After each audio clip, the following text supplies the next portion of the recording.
Olá pessoal, eu sou o professor Rodrigo Ferraz do portal da Geografia.com e hoje nós vamos falar de um problema muito sério, que são os problemas urbanos. Vamos lá? Vamos lá. Entre os principais problemas urbanos, nós podemos citar a poluição atmosférica causada pelo escapamento dos automóveis, pelas indústrias, pelas termoelétricas em países que utilizam essa fonte de energia para a geração de eletricidade. Podemos falar também da poluição sonora, causada pelos automóveis, pelos ônibus, caminhões, buzinas, enfim, uma série de sons que podem ser considerados como poluição. A poluição das águas, os efluentes que são lançados diariamente nos rios, nos cursos d'água, podemos citar aí os efluentes industriais ou o esgoto doméstico. Vamos falar também da poluição do solo por resíduos sólidos, um problema grave aí relacionado aos lixões, que são muito combatidos no mundo inteiro e ainda existem por conta da contaminação que acontece no solo por conta do chorume, um material líquido formado nesse resíduo, que acaba infiltrando no solo e contaminando os lençóis freáticos. Os problemas sociais que acontecem dentro das cidades, que nós vamos falar mais adiante, e a escassez de áreas verdes, também vai causar graves e diversos problemas nas áreas urbanas.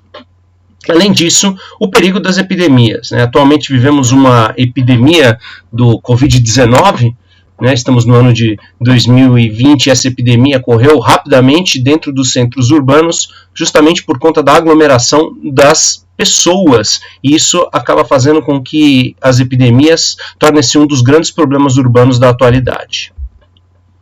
Entre as cidades mais poluídas do mundo, como vocês podem ver aqui, nós temos a cidade do México, tem uma poluição muito grande, causada principalmente pela enorme frota de automóveis, muitos deles com a maior parte da frota é uma frota antiga com mais de 10 anos de uso, ou seja, muito poluente.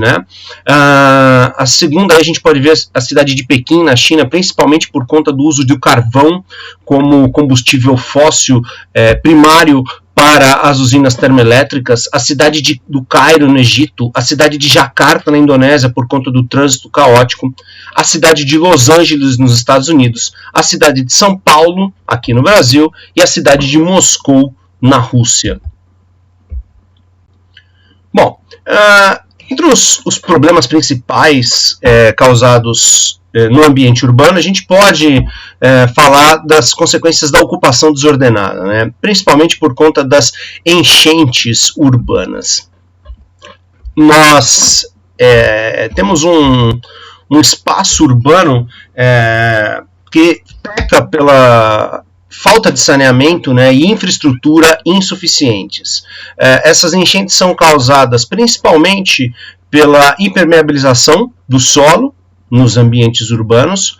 Nesses ambientes não vai haver infiltração da água, a água vai escoar superficialmente, em sua totalidade, não vai ser interceptada pelas árvores e parte dela infiltrada no solo, vai correr superficialmente pela superfície, escoar superficialmente, e vai chegar até os leitos dos rios, que não vão conseguir drenar a quantidade de água acima do normal que vai chegar até eles.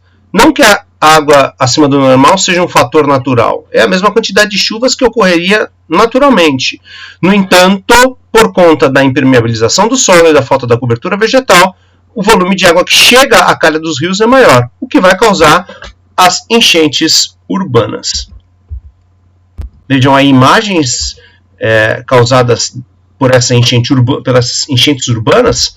A gente tem uma ocupação desordenada, principalmente nas áreas periféricas e nas áreas de morros, e isso acaba fazendo com que o lixo que não é recolhido nesses lugares seja depositado em qualquer lugar, em terrenos baldios, e vai acabar entupindo as galerias de escoamento de água superficial, fazendo com que esse evento tenha uma força maior.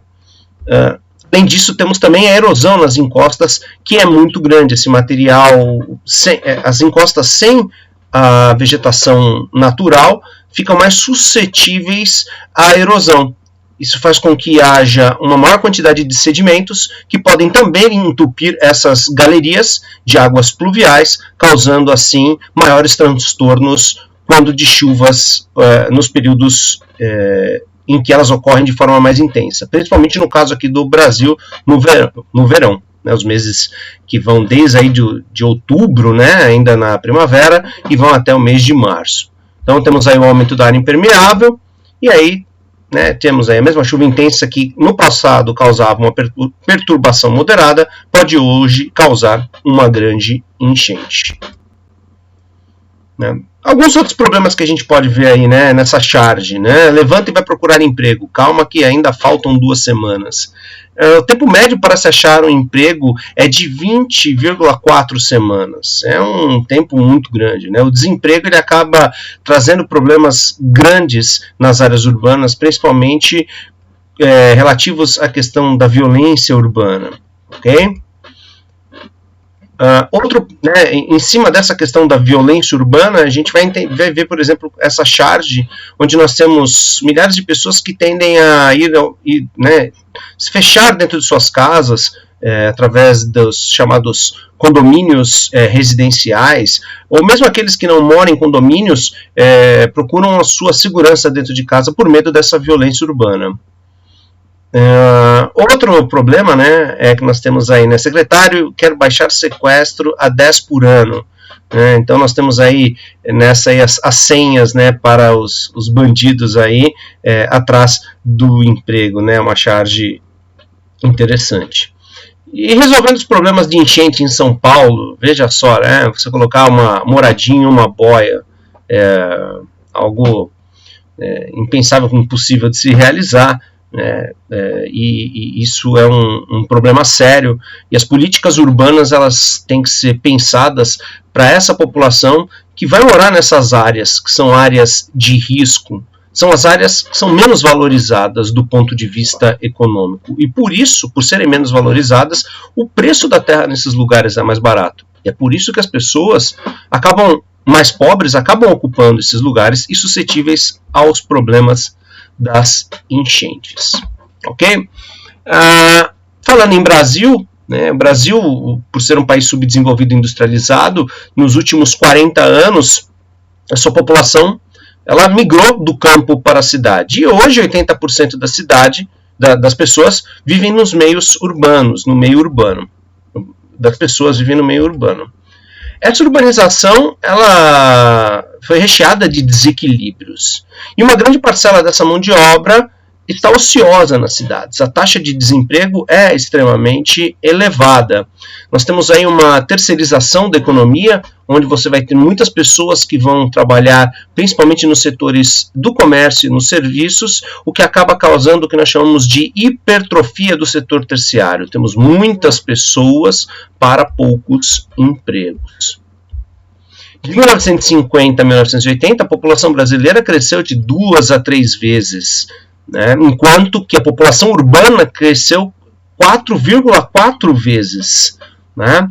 Então a gente percebe aí como o crescimento urbano foi acelerado em pouco mais de 30 anos.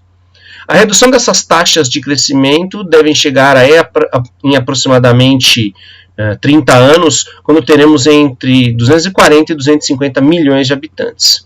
75% da população vai viver nas cidades. Hoje nós temos uma taxa bastante elevada. Essa taxa hoje é de 82%. Um dos grandes problemas é que essa distribuição espacial ela não será homogênea, ou seja, teremos locais com uma grande aglomeração de pessoas e outros locais com um baixo número de habitantes. Vejam aí nesse gráfico a evolução entre 1980 e 2000 da população urbana em relação à população rural. Né? Vejamos aí a partir do ano 2000 já ultrapassando os 80%.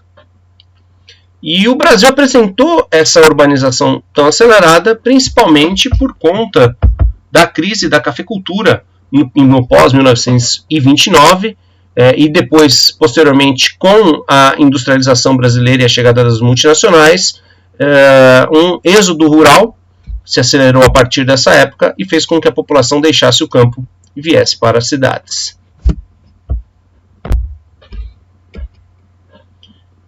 Como eu falei para vocês, a industrialização, né, criou aquela ilusão de se ter uma vida melhor, emprego, escola, hospital, né, e isso causou uma migração intensa do interior para a capital. Temos também a falta de apoio de infraestrutura social ao pequeno agricultor que vende suas terras ao latifundiário, né, pressão do grande proprietário. Então o que acontece? Essas pessoas que estão no campo acabam vendendo suas terras a um preço bem baixo para esses grandes latifundiários, na esperança de que na cidade terão uma vida melhor, uma condição de vida melhor, o que acaba não acontecendo.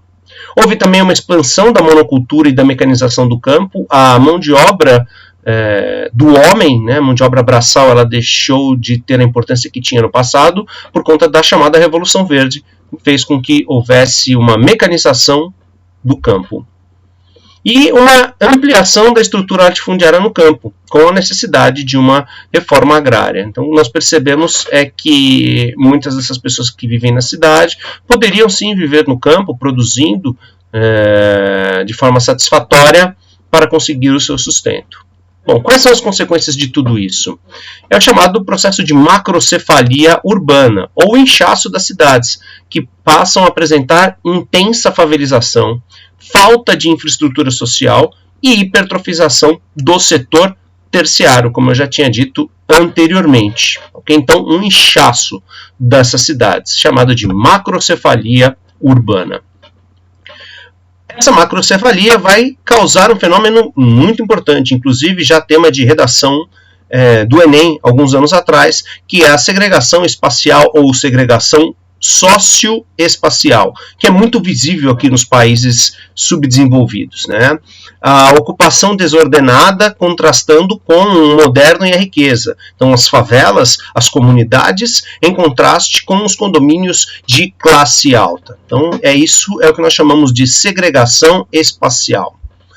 A cidade informal junto com a cidade formal, né? Interessante que nos últimos anos esses espaços, né, das chamadas comunidades ou favelas criaram fenômenos sociais importantes e que fizeram com que houvesse o surgimento de fenômenos como as milícias e o poder paralelo do tráfico de drogas, onde o Estado formal não chega, o Estado informal, através dessas,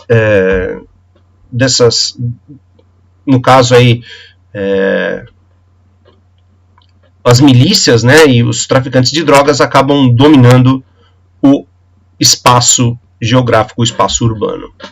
Vejamos aí um exemplo, né, os morros, onde você tem uma construção totalmente desordenada, você não tem os serviços públicos de qualidade, ou seja, a ausência do Estado vai abrir espaço para a presença do Estado informal. Vemos aí no caso a cidade de São Paulo, né, um exemplo de um intenso processo de metropolização. Vejam a grande mancha urbana da cidade de São Paulo, são mais de 37 municípios juntos formando essa grande conurbação que forma a região metropolitana de São Paulo, que é muito comum também no Rio de Janeiro, Belo Horizonte, Recife, Porto Alegre, Curitiba, Salvador, entre outras capitais brasileiras. É isso, pessoal. Falamos dos principais problemas urbanos e nas próximas aulas vamos tratar de temas importantes como a industrialização e a agricultura. Valeu, pessoal. Até a próxima.